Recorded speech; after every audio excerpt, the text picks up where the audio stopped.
Hey guys, welcome back to Doc Lil Talks Comics, where today we're going to talk about El Cazador, issue number 1, from Chuck Dixon, Steve Epting, and Frank D'Armata. This was an amazing book, even back in the day, man. This is from, I guess it's from September of 2003. And this is the first time that I really paid attention to Steve Epting's artwork. Nothing against Chuck Dixon, but the artwork on this book absolutely makes it sing. You get a story from 1687, and it's the story of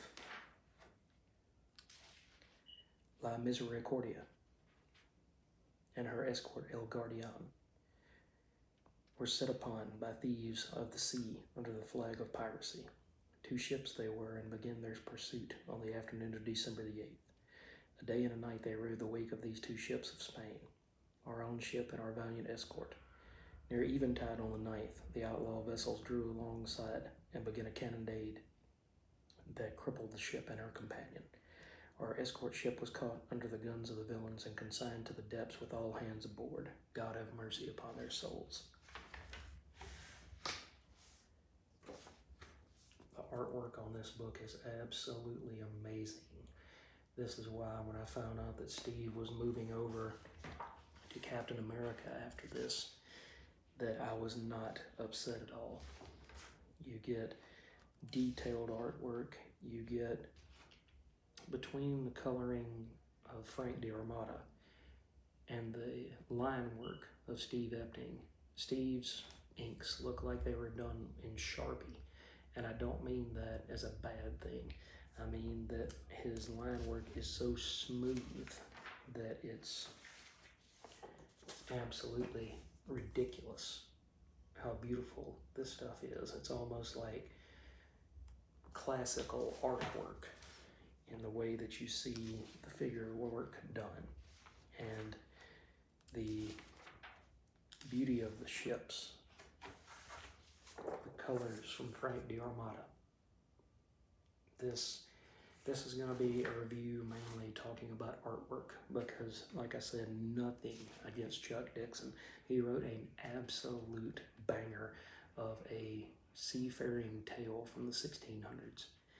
But Steve and Frank made this book look one of the very best on the shelf. And I hated to see CrossGen go under, because it was a CrossGen book.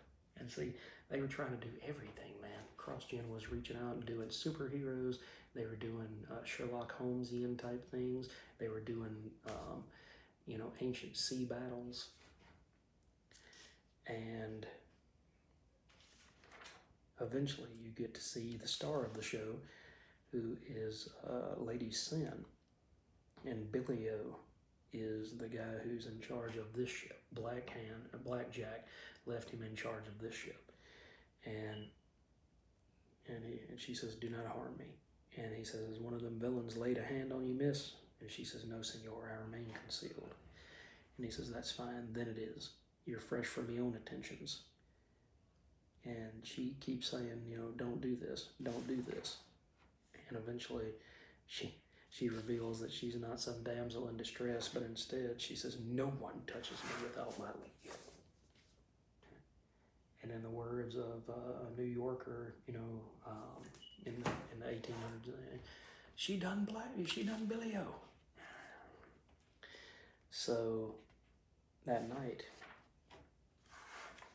she says, "I've set one of these cannons to hit us below the waterline, and I've set another one to take a chain and clear this deck.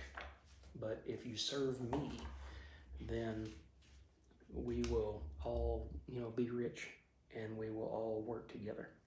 And she says, "I reclaim this vessel in the name of His Holy Royal Highness Philip of Spain." And about that time, this guy runs up the ship, and he says, "Yeah, you're not going to do anything like that." And up the stairs he goes, and she shoots him with a pistol. And she says, "Swear loyalty to me as your captain and help me hunt down your pirate lord. Swear fealty to me, and I'll show you a hidden Spanish treasure port piled with enough gold and silver to founder a fleet of ships. And you get to see, you gotta be careful because it looks like staples are pulling apart on some of these books. But you get to see this port that they're gonna land at, that the other ship has actually landed at. Blackjack's ship has landed at already. And they repaint La Misericordia as El Cazador. Guys, if you haven't done yourself the favor of reading El Cazador in trade paperback, in floppy, go look on eBay. You might be able to get the whole series for, I don't know, $30. It's only 8 issues, and then there was a Blackjack Tom, I think,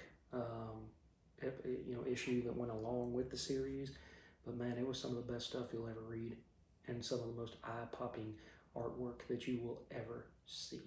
So do yourself a favor and go find this series wherever you can, and I promise you will not be disappointed. So thank you guys for watching these videos, supporting this channel. You get to talk about books like this, stuff that's not just superhero stuff that might have gone under the rug. There's a reason that CrossGen went under, although I absolutely loved Scion, I loved El Cazador.